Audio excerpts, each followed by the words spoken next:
Hi, my name is Kevin Taylor. Today I'm going to tell you the secret behind the PDS scandal. This is With All Due Respect.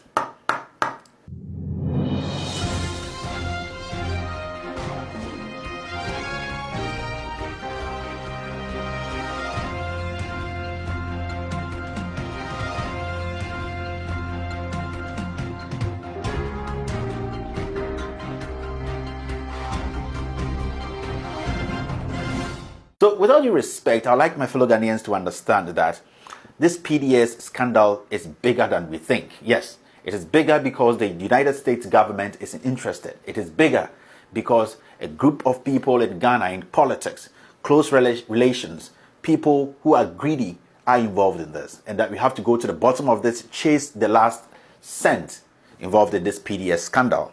Now, I'd like to tell my fellow Ghanaians that be focused. It's a simple statement. Be focused. There's so many news going around about tardy girls, the obstructions and all that. We know the president, Nana Addo Akufo-Addo, the IGP, and the security couples have assured us that they know where the girls are. So if some bones or some body parts have been found, it does not mean that those are the girls. We are taking the word of the IGP and the president that those girls will be found. As it stays now, we have to be focused and think about what is really happening. And what is really happening is the PDS scandal. Now, as everybody can see on social media, I think from yesterday, the United States government, basically the US Embassy in Ghana, has released a statement saying that they want the Ghana government to have a thorough investigation, investigation into this PDS scandal, because they think that something sketchy is happening and they think there's been some corruption detected. Now, one would say, why is the United States government involved in this? It is simple. This is the role the United States played. Through their Millennium Challenge account, they gave Ghana $580 million to help ECG. They are very much interested, not because they just want to be involved in anything. They are interested because their money is in there. Now, let's go to the real issues. But before I start the real issues, I want Ghanaians to understand that a media house like Multimedia and Peace FM, people have to understand that these two media houses have made it a point to skew the issue, have made it a point to protect some individuals. If you hear Kwame Sefakai throwing things out there saying PDS hasn't done anything wrong, some individuals, you have to understand he's got his own personal interest. He is a friend to the owner of that barbershop. Yeah, he's on their billboards.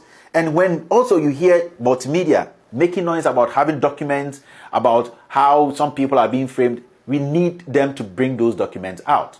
Yes, they are also shielding people like Philip Ayensu, because Philip Ayensu, yes, he used to be the head of marketing at Multimedia. So, you know, these media houses have their own interests. So, Ghanaians, we have to be smart. We have to look at the right source. If you want to follow this story, I can tell people where to go. You can, the Herald newspaper is one of the newspapers that broke this story. And they have followed this story thoroughly. And I've also followed them. And I think they are giving us the right info.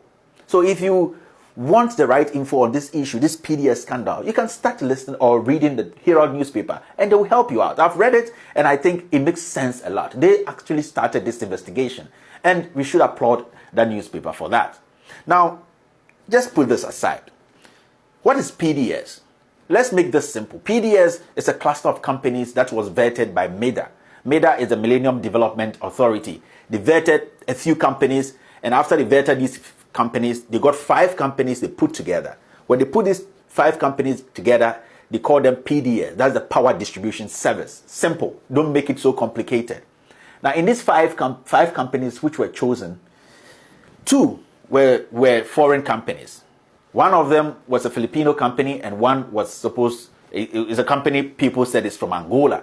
The reason why I'm saying that is a fictitious company. The one from Angola, I'll explain that to you.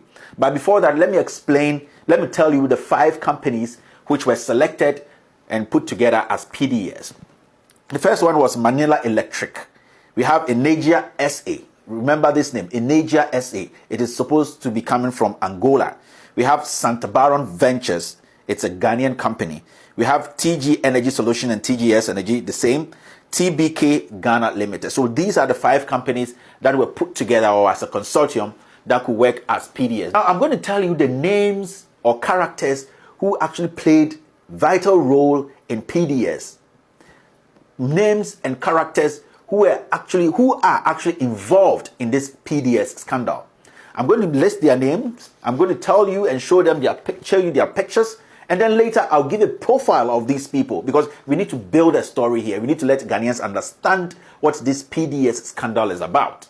Now, the first person I would like you people to look at or to put in your books is Philip Ayensu. Philip Ayensu is on the board of the NCA and is also the board chair of PDS. When they put these 5 companies together, they elected somebody as the chairman. And he, Philip Ayensu, was made the chairman. There is David Asare. He's also owner of TG Energy Solutions. They are one of the 5 companies that came together to form PDS. Remember this name, Sufaya Koko. Sufaya Koko, she works at Dankwa Institute. Dankwa Institute, that's where she works. And she works for a law firm, which I'm going to tell you about. Remember Ejapa Mesa. Ejapa Mesa is the MP for Second D. Everybody knows Ejapa Mesa. He was very influential in this issue. He has been in Parliament. He's talked on this issue. I'll also give you a profile of Ejapa Mesa. Yofi Grant, he is the Ghana Investment Promotion Center boss. He actually heads the Ghana Investment Promotion Center, as you can see here.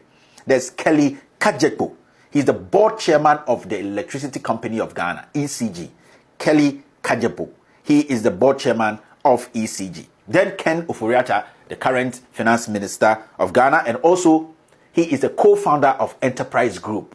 Remember this. Ken Ofori-Atta is the finance minister and also the co-founder of Enterprise Group and also Data Bank.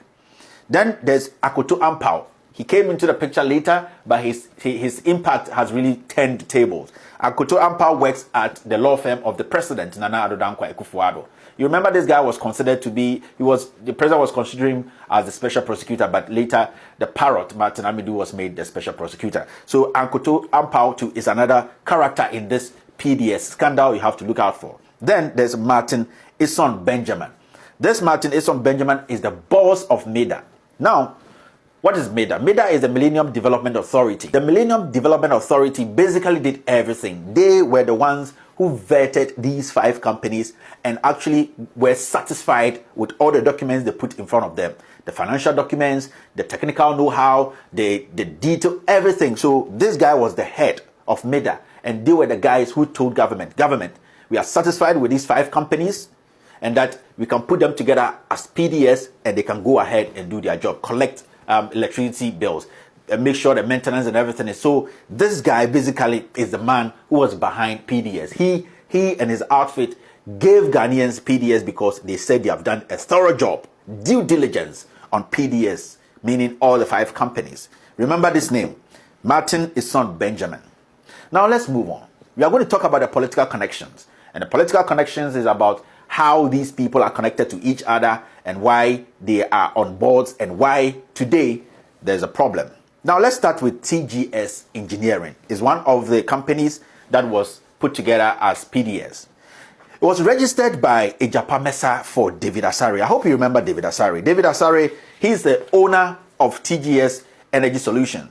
This same company, Philip Ayensu says that he's the owner. So we have 2 owners for TGS, which is part of PDS. Now, the funny thing is, Ejapa Mesa registered TGS for David Asare as a lawyer. Ejapa Mesa, remember, he's the MP for Second D. He registered this company for David Asare. And then he played a role as a secretary. The MP, Ejapa Mesa, he played a role as a director. He also played a role as a lawyer. And he also played a major role as an MP. So one person, a lawyer, a secretary, and a director, he wants to tell us Ghanaians that he never had any influence in this PDS deal. He wants to tell us Ghanaians that when he was sitting in Parliament and he was contributing and voting on this issue, there was no conflict of interest. I think he should tell this to the horses. Because with me, my little knowledge, I know this guy is a first-class corporate in this issue. Because you can't be a director, and you can be a secretary, and you can be a lawyer. I think he has questions to answer. Now, I talked about Sufaya Koko. The Sufaya Koko lady, she is directly connected to the Dankwa Institute. Now, her law firm is called Minka Premo Law Firm. That is where she works. She's also a director at TGS Energy Solutions. This is the same company that Ejapa Mesa registered. He is saying that he registered for David Asare. So just do the connections. Let's keep going. Yeah, this one is going to be a very complicated one, my fellow Ghanaians. So we should take our time and follow the story. Now, I mentioned Yofi Grant. He is the boss of Ghana Investment Promotion, right? Yeah, Yofi Grant. The reason why his name comes in is because I told you about Enegia SA, which is an Angolan company. It is one of the 5 companies that was picked and put together to the other 4 companies to become PDS. Now, when the address of this company was traced, it went all the way straight to Yofi Grant's office in Ghana. This company says they are based in Angola, but when the address was traced, where do they live in Angola? Where's the contact? It goes all the way to a building in Accra on this address, 23 Switchback Road, Cantonment. It went into that building and it ended up in Yofi Grant's office. When I say Yofi Grant's office, not the office he occupies as a GIPC boss. His personal private company, that is his personal office. That is where the address ended. Now we have to understand that Yofi Grant's company, Grant Dupree, is also based in Ghana. And then this company, which is part of PDS, shares the same address. Yes, they share the same address with Grant Dupree, which is Yofi Grant's company. This will pop up later. My fellow Ghanaians, follow the line. Just focus. What I'm telling you, there are names here, there are figures here, there are contradictions here, but focus. And I'm going to tell you where the scandal started and why we should be serious about this issue. This is one of the biggest scandal to hit this country as a nation. And we have to help the world to know it, because the MPP party communicators have made every Ghanaian understand that we can send our story out there to the New York Times, to the Washington Post, to the Guardian. We also have to help them for them to understand that this is what is happening in Ghana, and that if the American government wants to do an investigation, we are here to help them know the people involved in this super hefty scandal. Now, let's move on. In the building where Yofi Grant has his company, Grant Dupree, where the Angolan company's address was traced, in this same building, that building belongs to Ken Ofori-Atta. Yes, that same building belongs to Ken Ofori-Atta. And remember that Ken Ofori-Atta is the co-founder of Enterprise Group. Enterprise Group, what they do is they are into trustee, they are into life insurance, they are into property management, big stuff. This building belongs to Ken Ofori-Atta. He has his wife's office in there. Yeah, they have a funeral home. They are all in there. It belongs to Ken Ofori-Atta. And now, Ken Ofori-Atta, who is the owner of this building, is also connected to Yofi Grant. Let's move on. Don't say anything. I'm going to show you the connection here. Now, let's talk about Kelly Kajepo. Remember, I talked about Kelly Kajepo. He's the board chairman of ECG. Now, this guy is also the chief executive of Enterprise Group, which is partly owned by the finance minister, Ken Ofori-Atta. Don't get confused. Ken Ofori-Atta is the co-founder of Enterprise Group. The Enterprise Group's office is in the building where Yofi Grant's company is, Grant Dupree. Grant Dupree shares the same address with the Angola company, which is part of PDS. The Angola company we know nothing about, we can't trace. Their address goes straight into Yofi Grant's office. Now, Kelly Kajepo also is the CEO, is the chief executive officer of the Enterprise Group, which is owned by Ken Ofori-Atta. So there's a link there. Let's keep going. And don't forget that Ken Ofori-Atta, Yofi Grant, Kelly Kajepo, and Togbe Afedi, these are the guys who came together to form Data Bank. Ken Ofori-Atta, Yofi Grant, Kelly Kajepo, and Togbe Afedi. These people came together to form Data Bank. The only person we are not seeing here is Togbe Afedi. He is the person who is not showing up in this PDS scandal. But apart from Togbe Afedi, those people we can see in this scandal are Ken Ofori-Atta, Yofi Grant, and Kelly Kajepo. Let's move on. We are not done there. Now remember I mentioned Martin Ison Benjamin.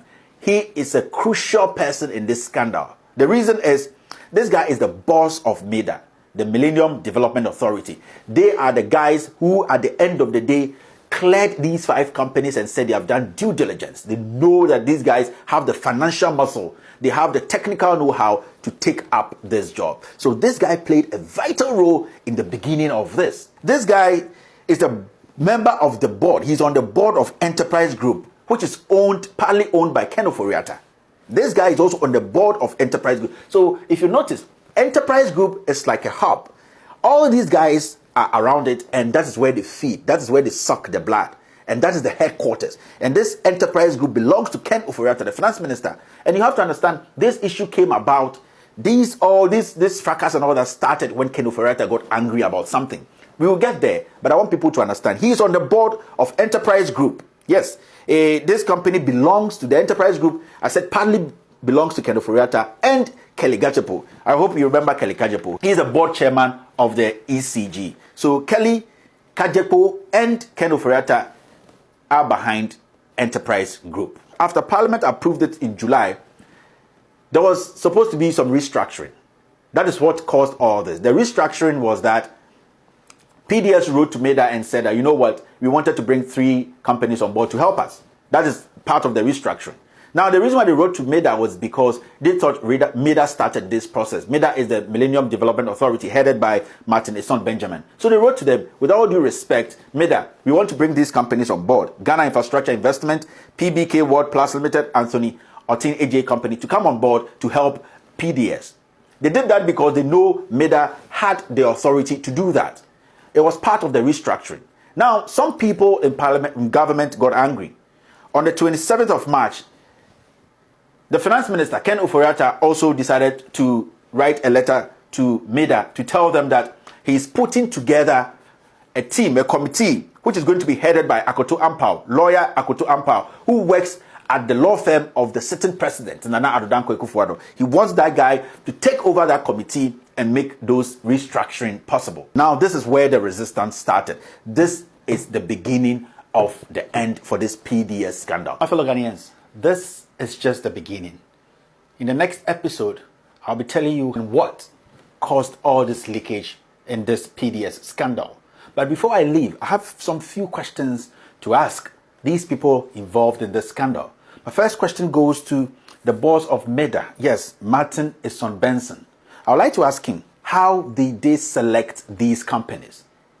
It's a simple question. How did they select? How did MEDA select these companies? I also like to ask him, how transparent was the process? He has to answer these questions. These are simple questions because his answers will guide us in the next episode. How transparent was the process? Now, I would also like to ask, what is the relationship between Ken Ofori-Atta, the MEDA boss, who is Eson Benson, and also the board chair of the Electricity Company Limited, who is in the name of Kelly Gajepo? What is the relationship between Ken, the MEDA boss, and the EC board chair? I also like to ask the energy minister. I would like to ask the information minister. I would like to ask the finance minister that which specific document was forged and by which company? This is a simple question because they raised that issue. The government raised that issue. Which specific document was forged and by which company? When I say which company, there were 5 companies that came together to form PDS. We would like to know which specific company forged those documents. Now, I would like to ask the finance minister, I would like to ask that who gave the finance minister the power to set up that committee that he wanted Ampao to lead? Who gave him that power? Is it a constitution or his office? Who gave him that power or that audacity or authority to set up that committee? My fellow Ghanaians, this and many more in the next episode. In the next episode, we will be looking at the people involved critically. I told you, be focused. Look at the issues. Forget about the distractions. Chase the last cent. That is what we are looking at. We need to find the culprits in this massive scandal. And I'll do my best to bring you the right information. Trust me, undiluted information on this show with all due respect. My name is Kevin Akufo-Addo Taylor, and this is With All Due Respect.